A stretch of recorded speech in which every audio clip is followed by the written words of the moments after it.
बिस्मिल्लाहिर्रहमानिर्रहीम। स्टूडेंट्स, आज हम पढ़ेंगे क्लास 10 का बहुत अरसे के बाद मैं वीडियो बना रहा हूँ। स्टूडेंट्स, इंशाल्लाह मैं कोशिश करूँगा कि इसमें अब कोई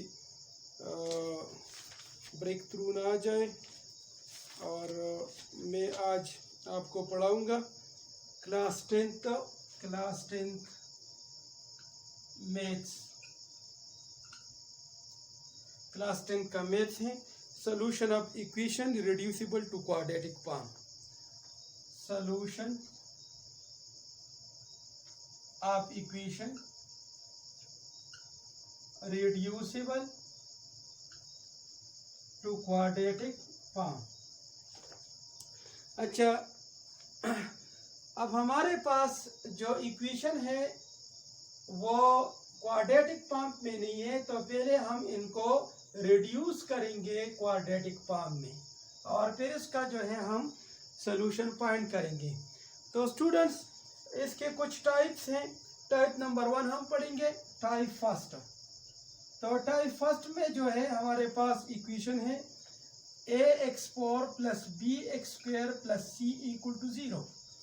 तो स्टूडेंट्स, आप देखते हैं कि इसमें ये क्वाड्रेटिक फॉर्म नहीं है। हमने पढ़ा था कि स्टैंडर्ड क्वाड्रेटिक इक्वेशन क्या है, ax² plus bx plus c equal to 0।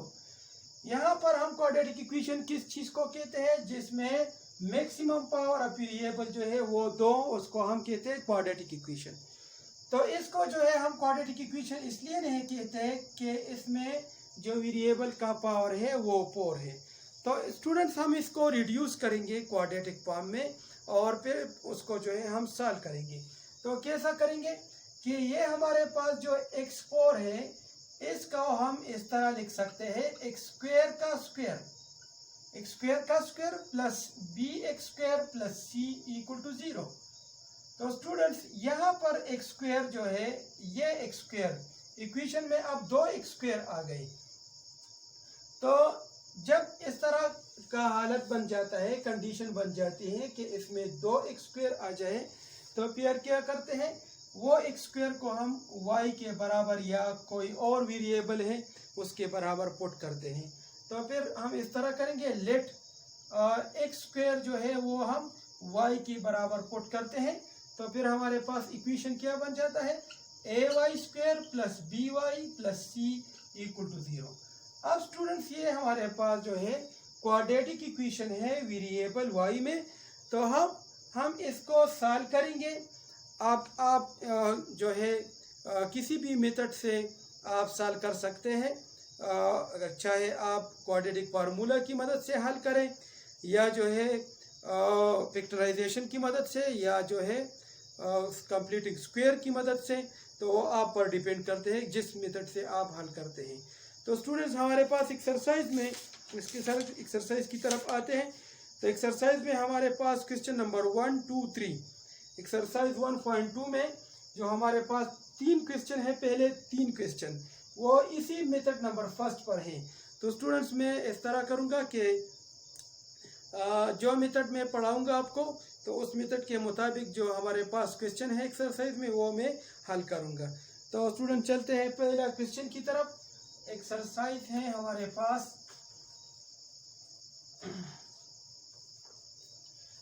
Exercise है मेरे पास एक्सरसाइज है 1.2 और क्वेश्चन नंबर फर्स्ट है x4 minus 5x² plus 4 equal to 0। तो स्टूडेंट्स, आप देखें यहाँ पर जो है ये क्वाड्रेटिक फॉर्म में नहीं है, क्योंकि यहाँ पर वेरिएबल का जो पावर है वो 4 है। तो अब हम इसको रिड्यूस करेंगे जैसा कि मैंने आपको बताया मेथड नंबर फर्स्ट में। तो क्या करते हैं, x² का स्क्वायर लेते हैं और minus 5x² plus 4 equal to 0। अच्छा, तो अब ये इसमें जो है x² जो है वो 2 आ गए। तो लेट सपोज करते हैं, लेट के x² को हम पुट करते हैं y के बराबर। तो क्या बन जाता है, यहाँ लेते हैं y² minus 5y plus 4 equal to 0। तो अब हमारे पास ये जो है क्वाड्रेटिक इक्वेशन है वेरिएबल y में। तो स्टूडेंट्स क्या करते हैं, अब इसको मैं सॉल्व करूँगा फैक्टराइजेशन की मदद से। तो यहाँ पर जो है हमारे पास 1 है, तो मैं कोफिशिएंट को मल्टीप्लाई करता हूँ 1 और फर्स्ट और लास्ट कोफिशिएंट को मैं सॉल्व करता हूँ, जैसा कि हमने कई बार पढ़ा फैक्टराइजेशन में 1 क्रॉस 4 इज इक्वल टू 4। अच्छा, मैं 4 के दो ऐसे फैक्टर को मालूम करूँगा जो अगर मैं इसको ज़रब दूँ तो इससे 4 आ जाए, और अगर मैं इसको प्लस या माइनस करूँ तो इससे जो है -5 आ जाए। तो स्टूडेंट्स वो दो फैक्टर आपको मालूम है कि अगर मैं -1 और -4 को मैं मल्टीप्लाई करूँ तो इससे जो है आता है 4 +4, और अगर मैं -1 -4 को जो है उन दो फैक्टर को मैं प्लस करूँ तो इससे आता है -5। तो वो दो फैक्टर जो है वो हमारे पास है -1 और -4। अब स्टूडेंट्स क्या करते हैं, मैंने आसान तरीका आपको बताया था कि ये y² जो है ये अपनी जगह पर और ये 4 जो है वो अपनी जगह पर हम नीचे लाएंगे। अच्छा, अब -5y की जगह जो है हम इसकी दो फैक्टर लगाएंगे, -1y और -4y। अच्छा, आप ये एक बात याद रखेंगे, यहाँ पर जो -5 के साथ जो वेरिएबल है वो हम इस तरह लगाएंगे। अच्छा, अब कैसे क्या करते हैं, 4 फैक्टर हमारे पास जो 4 टर्म आ गए, तो इन दोनों से जो जब 4 आ जाए तो इनमें हम दो से जो है कॉमन लेते हैं। तो इन दो से मैं कॉमन लूँगा और इन दो से मैं कॉमन लूँगा। अच्छा, तो इससे मैं कॉमन लेता हूँ तो क्या कॉमन y कॉमन लेता हूँ, तो क्या ब्रेक किया y -1। अच्छा, अब जो है मैं माइनस यहाँ से जो है मैं -4 कॉमन लेता हूँ, तो -4 को कॉमन लिया तो y -1 इक्वल टू 0। अच्छा, तो अगर मैं -4 को ज़रब करूँ तो -4y और माइनस ज़रब किया तो +4 आ जाता है। अच्छा, अब मैं क्या करता हूँ कि -y -1 जो दो टर्म हमारे पास रह गए, इन दो टर्म में मैं कॉमन लेता हूँ। अब तो y -1 को मैं कॉमन लेता हूँ तो क्या रह गया y -4, ये y और ये -4 रह गया इक्वल टू 0। तो अब हमारे पास लीनियर टर्म बन गए, तो क्या करते हैं कि y -1 इक्वल टू 0 और y -4 इक्वल टू 0 लेते हैं। तो y हो गया 1 उस तरफ चला जाता है तो +1 हो गया, और y जो है 4 उस तरफ चला जाता है +4 हो गया। अब स्टूडेंट्स क्या करते हैं, हमें जो है y की कीमत मालूम करना नहीं है, बल्कि हमें x की कीमत जो है वो मालूम करना है। सॉल्यूशन सेट जो है हम इसको तो क्या करते हैं, 9 हमने लिया था x² को y के बराबर पुट किया था, तो y की एक वैल्यू जो है मैं यहाँ लगाता हूँ, put y is equal to 1। तो मैं यहाँ 1 लगाऊंगा पहले, x² इज इक्वल टू 1। दोनों साइड पर जो है मैं स्क्वायर रूट लेता हूँ, taking square root to both side. तो स्टूडेंट्स आपको पता है कि स्क्वायर रूट के साथ खत्म, यहाँ x हो गया, और जब मैं इसका अंडर रूट लेता हूँ तो इसके दो पॉसिबल वैल्यू आ जाते हैं +-1। तो हमारे पास जो है x की जो है दो वैल्यू मालूम हो गए +-1। अच्छा, अब जो है y को हम 4 पुट करते हैं, यहाँ पर दोबारा 9 again x² is equal to y, और अब इस बार जो है मैं y की कीमत 4 लगाऊंगा यहाँ। तो 4 लगाते हैं, x² is equal to 4। Students दोनों साइड जो है हम स्क्वायर रूट लेते हैं ताकि यहाँ पर स्क्वायर ख़त्म हो जाए।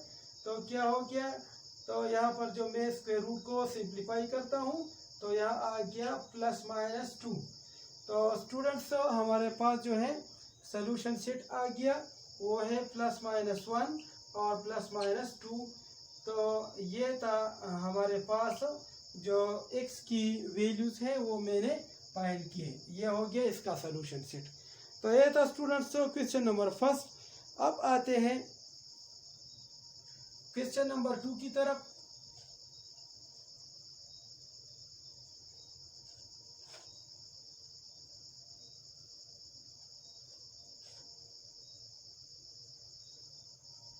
अच्छा, क्वेश्चन 2 है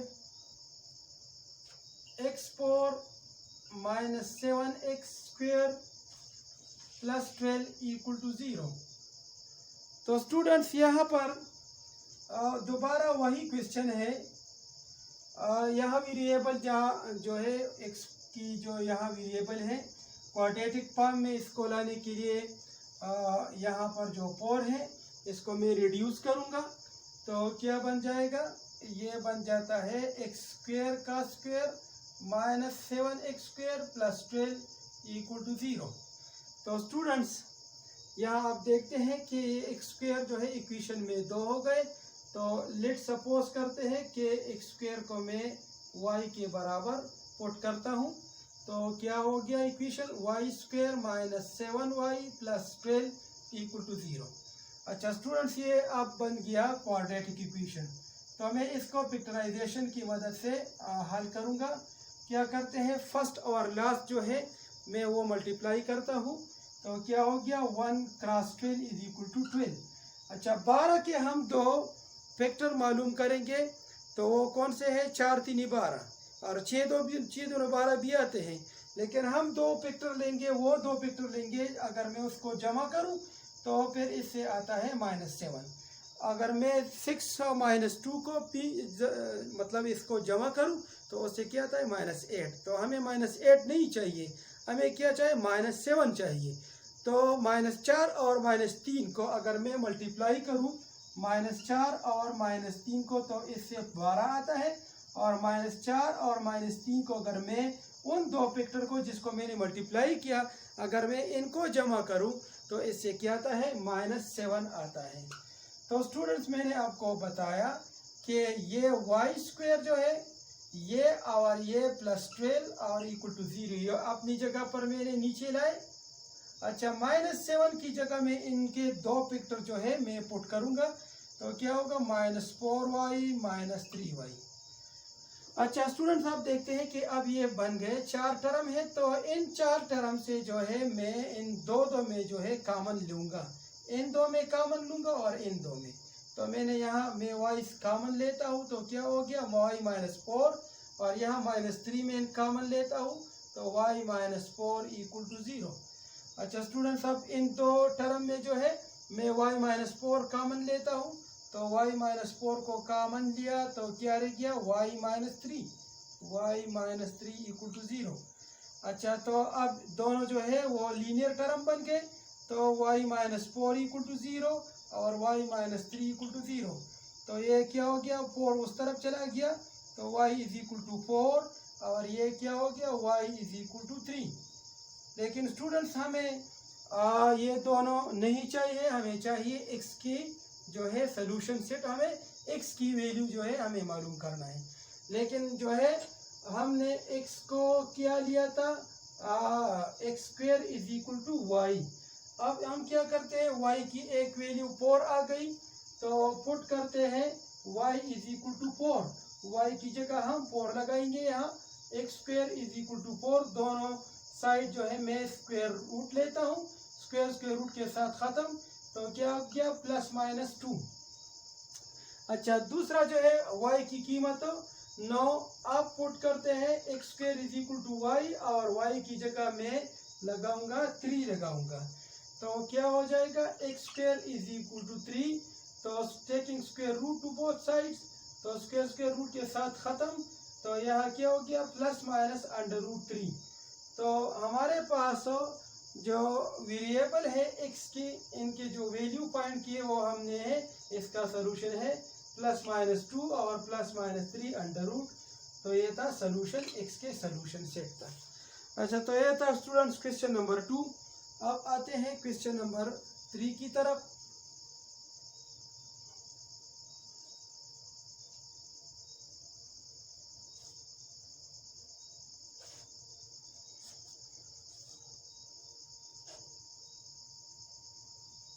तो स्टूडेंट्स क्वेश्चन नंबर 3 है हमारे पास, वो है 6x4 - 13x square + 5 equal to 0।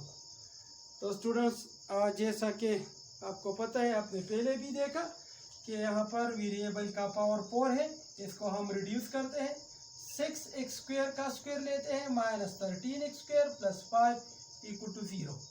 तो स्टूडेंट्स यहाँ पर x² 2 आ गए, तो अब इसको हम पुट करते हैं।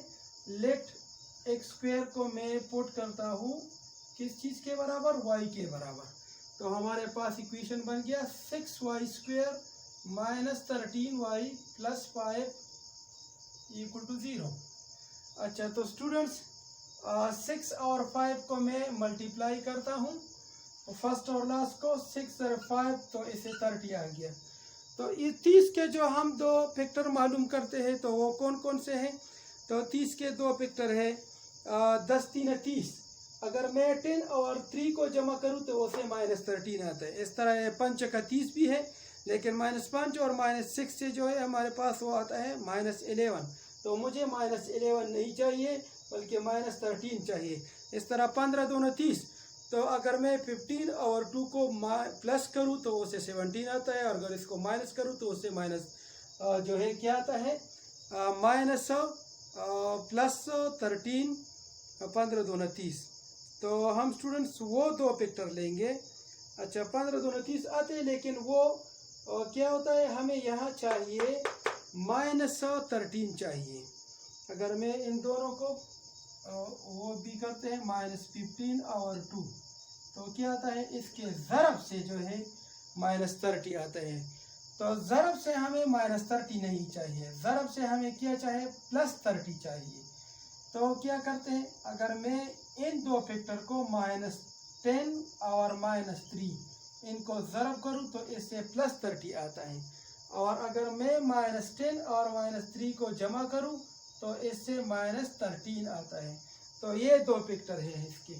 तो क्या हो गया, 6y² माइनस, अच्छा, और ये +5 ये अपनी जगह पर नीचे आ गए, और इनकी जगह जो है मैं इनके दो फैक्टर लगाता हूँ -10y और -3y। अच्छा, तो अब इन दोनों से मैं और इन दोनों से मैं कॉमन लूँगा, तो यहाँ से हम कॉमन लेते हैं 2 3 6 और 2 5 10। तो 2 इसमें कॉमन है और दूसरा इसमें y कॉमन है। तो इससे 2y मैंने कॉमन लिया, तो यहाँ क्या रह गया, 3y रह गया, और यहाँ पर जो है मैंने 2y निकाला तो क्या रह गया, -5y रह गया। अच्छा स्टूडेंट्स, अब क्या करेंगे, इन दोनों में क्या कॉमन लेते हैं, -3y और 5 में क्या कॉमन है। तो स्टूडेंट्स, अक्सर स्टूडेंट जो है यहाँ कंफ्यूज होते हैं कि इसमें कोई चीज़ कॉमन नहीं है। तो स्टूडेंट्स, आप याद रखेंगे कि जहाँ भी कोई चीज़ कॉमन नहीं है तो वहाँ पर 1 मौजूद है, लेकिन हमें नज़र नहीं आता। तो इन दोनों से जो है मैं 1 कॉमन लेता हूँ। और दूसरी बात, ज़रूरी बात, वो आपको याद रखना होगा कि यहाँ पर अगर माइनस आ जाए, यहाँ प्लस आ जाए, तो मैं इससे माइनस जो है कॉमन लेता हूँ। अगर मैं इससे माइनस कॉमन नहीं लूँगा, प्लस लूँगा, तो फिर यहाँ पर क्या होगा, -3 + 5 रह जाएगा, और हमें जो है वो नहीं चाहिए। तो एक बात याद रखें कि यहाँ पर माइनस आ जाए और यहाँ प्लस आ जाए, तो इनसे जो है मैं कॉमन लूँगा, माइनस कॉमन लेता हूँ, -1। तो जब मैंने यहाँ माइनस कॉमन निकाला तो क्या रह गया, प्लस रह गया, और यहाँ पर फिर क्या रह गया, माइनस कॉमन रह गया, सॉरी।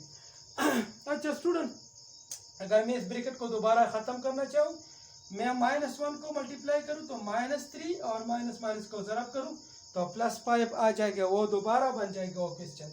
अच्छा, तो अब इन दोनों से मैं कॉमन लेता हूँ। अच्छा, ये क्या रह गया है, सॉरी, यहाँ पर सिर्फ 5 रह गया क्योंकि y मैंने कॉमन लिया है। तो स्टूडेंट्स, अब दोनों में क्या कॉमन है, 3y - 5। तो मैंने कॉमन लिया तो क्या रह गया, ये 2y और ये -1 वो रह गए। अच्छा, तो दोनों लीनियर इक्वेशन बन गए। तो 3y - 5 = 0 और 2y - 1 = 0।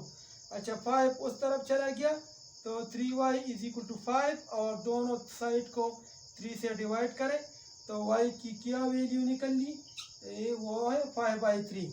यहाँ पर जो 1 उस तरफ चला गया तो +1 हो गया, और 2 से डिवाइड किया तो क्या रह गया, y = 1/2। तो y के जो है ये दो वैल्यू निकले।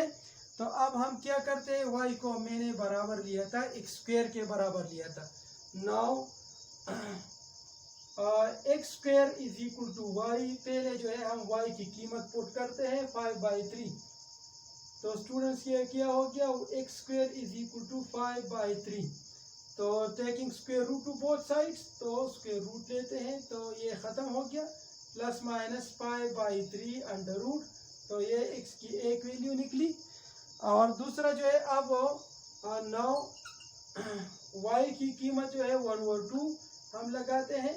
यहाँ पर X square is equal to Y और y की कीमत 1/2 लगाते हैं, 1/2 टेकिंग स्क्वायर रूट। तो क्या हो गया, x is equal to plus minus 1/2 under root, या इस तरह भी लिख सकते हैं, 1 का अंडर रूट 1 आ गया और 2 पर खुद अपना अंडर रूट आ गया। तो इसका सोल्यूशन क्या है, वो है प्लस माइनस 5/2 अंडर रूट और दूसरा है 1/2 अंडर रूट प्लस माइनस। तो ये था हमारे पास क्वेश्चन नंबर 3। तो स्टूडेंट्स एक मेथड जो हमने पढ़ा उन पर जो है क्वेश्चन हमने किए। अच्छा, अगली वीडियो में इंशाल्लाह हम टाइप 2 को पढ़ेंगे। शुक्रिया, थैंक्स।